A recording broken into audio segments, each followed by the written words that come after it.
మంచి కడప జిల్లా లింగాల మండలంలో రైతుల మోటార్ల వైర్లు చోరీ జరుగుతున్నా పోలీసులు ఇంతవరకు ఒక్కరిని కూడా పట్టుకోలేదన్నారు MP Avinash Reddy. Police stations లో ఎన్నిసార్లు కంప్లైంట్ చేసినా పట్టించుకోవడం లేదని ఆరోపించారు. ఈ మేరకు చోరీ చేసిన విద్యుత్ వైర్లను వెంటనే రికవరీ చేయాలి అంటూ రోడ్లపై బైఠాయించి నిరసన తెలిపారు. నిన్న ఒక్కరోజే 40 మంది రైతులకు సంబంధించిన మోటార్ల వైర్లు చోరీ చేశారని తెలిపారు. వరుస దొంగతనాల వెనుక ఎవరున్నా సరే వారిని వెంటనే అరెస్టు చేయాలని డిమాండ్ చేశారు.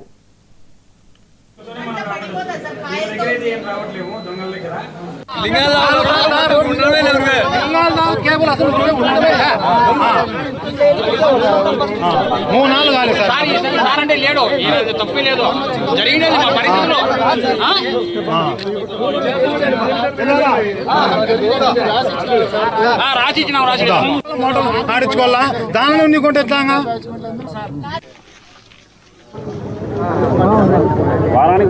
నిన్నొక్కరోజు 2 రోజుల క్రితము కోమనూతల గ్రామానికి సంబంధించిన ఒక రైతు పురుషోత్తం రెడ్డి భార్య ఈ అక్కకు సంబంధించిన పొలంలో దాదాపు 1000 మీటర్ల కేబుల్ అంటే దాదాపు మీటర్ 250 రూపాయలు అయితే ఉంది కేబుల్ కొనాలంటే.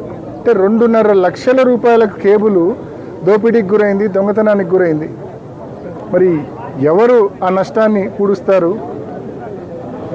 మరి ఇవాళ రైతుల తరపున ఇక్కడ ఉన్న ఎస్హెచ్ఓ గారి దృష్టికి కూడా ఈ సమస్యను తీసుకెళ్లడం జరిగింది. మరి ఎస్హెచ్ఓ గారు ఇప్పటికే మేము ఎవరైతే దొంగతనాలు చేశారో, ఎవరైతే ఈ దొంగతనం చేసిన ఈ కేబుళ్లను లోపల కాపర్ వైర్ను కొన్నారో వాళ్ళందరినీ కూడా మేము ఐడెంటిఫై చేసినాం. తప్పకుండా ప్రతి రైతుకు కూడా, నష్టపోయిన ప్రతి రైతుకు కూడా రికవరీ చేయించే కార్యక్రమం చేస్తామని చెప్పి ఎస్హెచ్ఓ గారు మా అందరికి కూడా హామీ ఇవ్వడం జరిగింది. మరి తప్పకుండా రైతులు ఏదైతే నష్టపోయారో ఆ రైతులకు జరిగిన నష్టాన్ని మరి రికవర్ చేసే విషయంలో తప్పకుండా పోలీస్ శాఖ పూర్తి స్థాయిలో శ్రద్ధ వహించమని ఇదే సమస్యను ఎస్పీ గారి దృష్టికి కూడా ఇప్పుడే తీసుకెళ్ళాం.